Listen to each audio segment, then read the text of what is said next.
grâce. Le Seigneur est avec vous. Vous êtes bénie entre toutes les femmes, et Jésus, le fruit de vos entrailles, est béni. Sainte Marie, Mère de Dieu, priez pour nous pauvres pécheurs, maintenant et à l'heure de notre mort, ainsi soit-il. Pourquoi est-ce que la jeunesse est concernée par la question de la PMA et de la famille? On n'a pas envie qu'en fait avoir des enfants devienne un job d'étudiant en fait.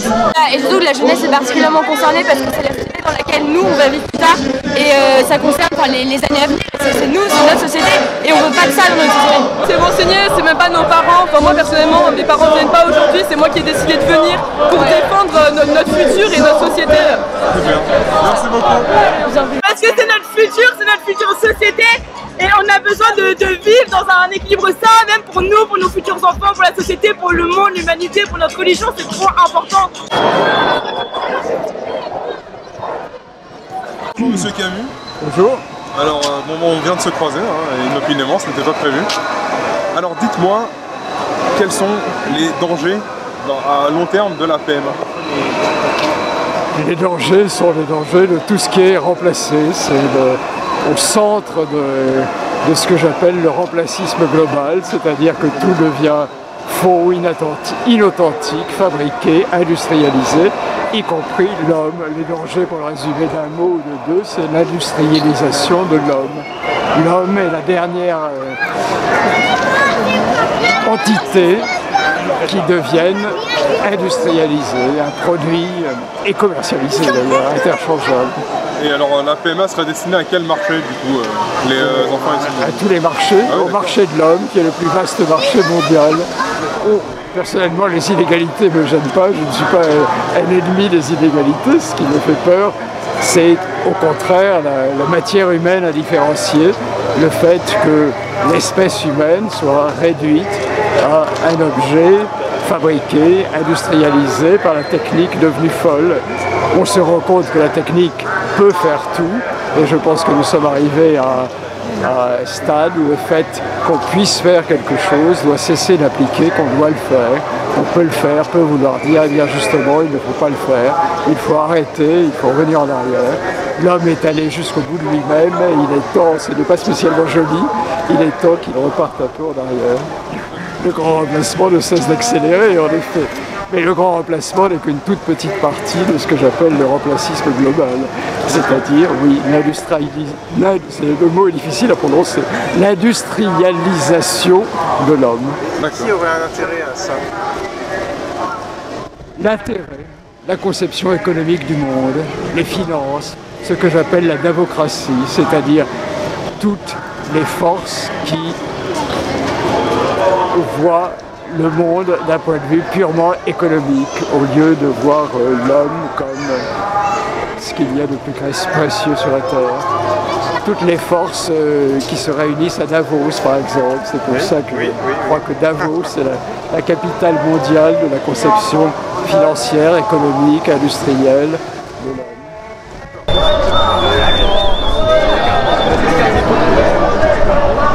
Ils en ont rien à foutre des droits des homosexuels, de l'épanouissement de chacun. Moi je pense que c'est uniquement pour qu'ils deviennent des nouveaux consommateurs. Et voilà, et ils pourront prendre des taxes sur les spermatozoïdes que les homosexuels vont acheter, etc. Et ça va pas du tout, c'est pas du tout dans leur intérêt, et c'est uniquement en créer des nouvelles vaches à lait et puis les faire payer, continuer à faire payer. Et moi je pense, pas comme Madame Buzyn, notre ministre de la Santé, qui dit que une femme peut être un père. Moi je suis pas du tout d'accord avec ça, et je pense qu'on se rejoint avec les Gilets jaunes, ça fait partie du même projet où le marché est roi finalement. Donc pour les Gilets jaunes, ça s'explique par des délocalisations, c'est des fermetures usines, etc. parce que l'argent prime. Et pour l'enfant, pour la PMA, c'est le dernier endroit où l'argent n'était pas rentré, c'était dans la filiation, dans l'amour familial, etc. Et bien là, on veut instaurer un marché avec la PMA et demain avec la GPR. Je pense que ça, c'est la face d'une même médaille. La famille, c'est le berceau en fait des traditions, de la culture. Et je pense personnellement que l'enfant, il a besoin de cette base-là pour se construire. Il a besoin de tradition, de culture, de repères stables, un papa et une maman, pour pouvoir se construire. C'est pour ça que je suis ici pour défendre cette famille. D'accord. Et toi, tu ne te projettes pas dans un monde où il y aurait des êtres artificiels? Non, pas du tout. D'ailleurs, je trouve ça, au sujet de la GPA, je trouve ça scandaleux. on va réduire une femme à un objet. On va commencer à marchander le corps humain et c'est vraiment quelque chose de scandaleux. J'ai envie de voir les féminicides les féministes se lever. C'est quelque chose de scandaleux. On est en train de toucher à la vente de la femme, à la dignité de la femme. Et c'est tout simplement scandaleux. On parle de liberté de la femme parce qu'on dit qu'une femme doit disposer de son corps. Sauf que déjà d'un point de vue religieux, c'est faux parce que le corps de la femme appartient à Dieu. Enfin, je veux dire, Dieu nous a donné une mission, c'est de faire des enfants par amour et pas pour le vendre derrière et avoir de l'argent. C'est comme l'avortement, ça détruit le corps de la femme. Donc c'est pas une liberté en fait. On nous vend ça comme de la liberté parce que la femme fait ce qu'elle veut. En fait, ça la détruit derrière parce qu'on ne prévient pas ce que ça fait. La mobilisation est importante tout d'abord parce que le projet n'est pas encore adopté. Donc c'est vraiment le moment de se mobiliser. Il y a eu une première lecture, rien n'est encore joué et le gouvernement a indiqué que rien ne serait voté avant l'été 2020. Un enfant qui ne peut pas connaître sa filiation, c'est un drame pour l'enfant. On n'a pas de droit à l'enfant, mais l'enfant a des droits. C'est différent. L'enfant a le droit de connaître son père et autant que faire se peut, vivre avec son père. Si c'est possible, on sait très bien qu'il y a des enfants qui naissent de mères qui accouchent sous X. Il y a des enfants qui perdent de leur père. Il y a les divorces aussi. Il y a les divorces. Donc, mais là... c'est une déstructuration volontaire en fait. C'est une déstructuration volontaire ou involontaire où les personnes ne réalisent pas vraiment... Je veux dire de la part du système quoi. De la part du gouvernement, il est effectivement parfaitement conscient. Et donc il y a eu un cri d'alarme, et ça c'est un élément important, disons de l'Académie de médecine, qui soulevait un doute, et plus qu'un doute, qui soulevait le point, le point suivant, c'est qu'un enfant qui ne connaît pas son père, et à qui on fait croire que en fait, il a une deuxième mère, et c'est comme si c'était le père, c'est vraiment un gros problème pour la construction de l'enfant. Le deuxième point, c'est qu'avec ce qui s'est passé il y a quelques jours à l'Assemblée nationale, c'est-à-dire que 13 députés ont voté, je ne vais pas dire en catémini, mais on fait voter une loi. Apparemment, le gouvernement lui-même n'était pas au courant et donc cette loi a été votée. Elle n'est pas encore passée puisqu'il faudra que ça passe devant le Sénat, mais cette loi qui consiste à faire automatiquement reconnaître un enfant de GPA né à l'étranger est déjà une étape et pour nous c'est ce qu'on craignait et c'est ce qui pour nous devient une évidence. Si le projet PMA passait, le projet GPA passera aussi. Alors aujourd'hui l'hypocrisie consiste à dire ah oui attention il y a une reconnaissance automatique des enfants qui naissent de GPA à l'étranger mais ça ne touche surtout pas la France. On peut aisément imaginer, ça semble logique, c'est pour préparer le terrain. Dans quelques années, il y aura tout simplement une marchandisation des corps. Parce que ça, c'est le mot. Il y aura une marchandisation des corps autorisée en France. C'est hyper marrant parce que du coup, on ne se connaît pas, mais moi, je viens d'un couple gay, donc voilà c'est super intéressant ça. Ouais, non, mais c'est oui. super intéressant. Moi, mon père, il sort avec un homme depuis quelques années. Et voilà quoi, c'est normal quoi, tant que c'est les personnes qui t'élèvent, c'est ça qui compte. Mais au début, sans indiscrétion, il était marié avec ta mère? Non, moi je suis adopté. Par ton papa? Par mon papa, ouais. Un homme. Pas le même qu'à ma naissance, mais oui, du coup, qui est homosexuel. Qui a le droit de... Ouais. T'as vécu t'as été élevé par un voilà. homosexuel. Voilà. Et moi, je sais pas, j'ai été élevé avec cette idée que nos parents, c'est ceux qui nous élèvent, c'est pas ceux avec qui on partage du sang ou ceux qui ont les mêmes idées. T'as jamais eu une fois l'idée par exemple de retrouver tes parents biologiques? Ça t'a jamais titillé l'esprit? Jamais. Mon père il me demande souvent mais jamais ça m'intéresse pas trop quoi. S'ils ont voulu faire adopter leur enfant, c'est leur choix et puis voilà. D'accord. Donc c'est l'idée. C'est super intéressant tu vois ça. C'est te sens toi-même bien. Non, moi je suis très bien, je pense même que je suis mieux que dans un couple hétéro parce que dans un couple hétéro comme la manifestation ici, il n'y a pas les mêmes idées et dans ma famille, mon père il m'a toujours élevé, ça c'est plutôt le copain de mon père qui m'a toujours dit que l'égalité dans toutes les idées c'était le plus important. Donc voilà. Okay. Après mes parents ils n'ont pas des idées arrêtées et puis voilà. Très bien. Et lorsque tu parles de ça, par exemple, avec tes petites copines, comment est-ce qu'elles le prennent? J'ai pas la chance quoi, donc... T'as pas la chance? Ouais, voilà. Bah, je sais pas, là, j'ai pas le temps, hein. T'as pas la chance d'avoir une petite copine? Ah, voilà. C'est vrai? Non. Ah, d'accord. C'est la vie, hein. Ok. Bonjour. Bonjour. Mon père. Oui. Alors? Oui, mon fils. Bah, dites-moi tout. En tant que prêtre, nous avons écouté les personnes, quelle que soit leur souffrance, pour leur montrer qu'il y a un chemin, toujours pour elles. Et puis à manifester aussi pour dire qu'il y a des choses auxquelles on n'est pas d'accord. Mais d'abord écouter les personnes. Il y a tellement de souffrance. Il faut des lieux d'écoute et de consolation. C'est là que nous sommes les plus forts parce que nous vivons un peu ce que le Seigneur a vécu. Mais il est victorieux.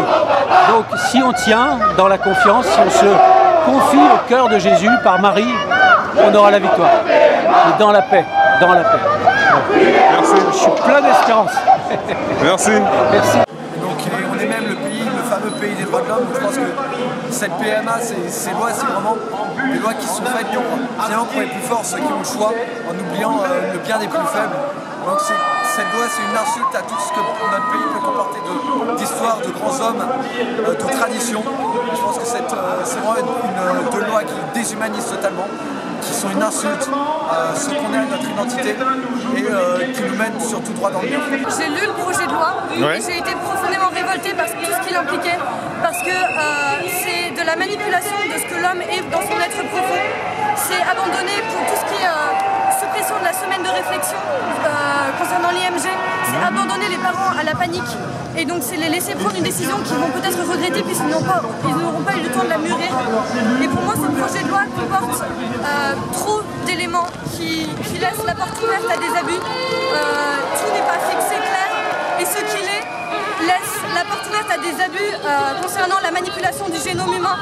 Il laisse la porte ouverte à peut-être la naissance d'enfants génétiquement modifiés. On ne sait pas quel sera l'avenir de ces enfants. On ne sait pas quel sera leur avenir, leur état psychique, psychologique, physique à leur naissance.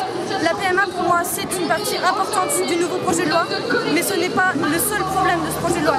Le seul regret que j'ai concernant cette manifestation, c'est qu'elle n'est axée que sur la PMA et non pas sur tous les autres aspects négatifs que peuvent comporter ce projet de loi. Bonjour messieurs. Bonjour. Alors vous êtes papa et papa d'un petit enfant. Non, il est papa. Il y a la maman et effectivement... Ah, il y a toute la petite famille là. Ouais, bien sûr. Elle veut pas. Alors comment ça s'est passé du coup cette reformation familiale si on peut dire? Eh bien très bien, hein, très naturellement. C'est imposé comme ça, juste une histoire d'envie et une longue histoire d'amitié et d'amour. Et donc à la base vous étiez avec madame, puis vous avez une homosexualité qui est née Ouais, non, c'est beaucoup plus compliqué que ça. Mais... Alors comment ça s'est passé? Comment est-ce que deux hommes ont pu avoir un enfant? C'est magique. C'est pas du tout. Deux hommes ne peuvent pas avoir un enfant. Deux hommes peuvent élever un enfant. Non, mais vous êtes la famille, quoi, non? Oui, bien sûr. À vous trois, vous êtes le cocon familial. Nous quatre. Ici, vous avez le cousin. Ici, vous avez la cousine. Qui attend aussi un enfant, qui va avoir un bébé, etc. Donc en fait, la famille familiale, vous voyez ce que je veux dire? Les deux personnes qui éduquent au quotidien l'enfant. Le petit cercle familial, je pense qu'il a beaucoup évolué et il peut entendre plein d'autres choses que simplement un homme, une femme autour d'un enfant. Voilà. Bonjour Guillaume, étudiant, membre de l'Action française, aujourd'hui présent pour lutter contre la PMA. Voilà. Alors dis-moi en quoi est-ce que l'Action française, la jeunesse de France, est impliquée et est concernée par ce projet? Ce projet de PMA qui induit nécessairement après la GPA, nous on considère que c'est un projet de destruction d'une part de la famille traditionnelle. On voit ça comme une destruction de ce qu'est la France et de ce qu'elle a de charnel, c'est-à-dire les gens qui la peuplent. Et puis on considère aussi que c'est une vaste entreprise de déracinement des enfants français, où on nous rappelle tous les jours les heures les plus sombres de l'eugénisme et du Troisième Reich. Mais enfin, je vois pas beaucoup de différence entre ce qu'on est en train de faire et ce que certains voulaient mettre en place à cette époque-là. C'est la même chose. On change juste de nom. Maintenant, c'est plus pour une histoire de pureté de race, c'est pour une histoire de liberté. Et on fait passer sa liberté propre avant le droit de l'enfant. À mon avis, à qui profite ça? Moi je pense que c'est assez clair, ça profite au capitalisme qui s'étend de plus en plus. Le capitalisme, c'est pas que les voitures et les téléphones qui coûtent très cher. Maintenant, ils s'attaquent aussi, à la famille. Tu veux dire que ça ouvre un nouveau marché? Oui, tout à fait. Aujourd'hui, et puis surtout, c'est pas pour l'immensité des Français.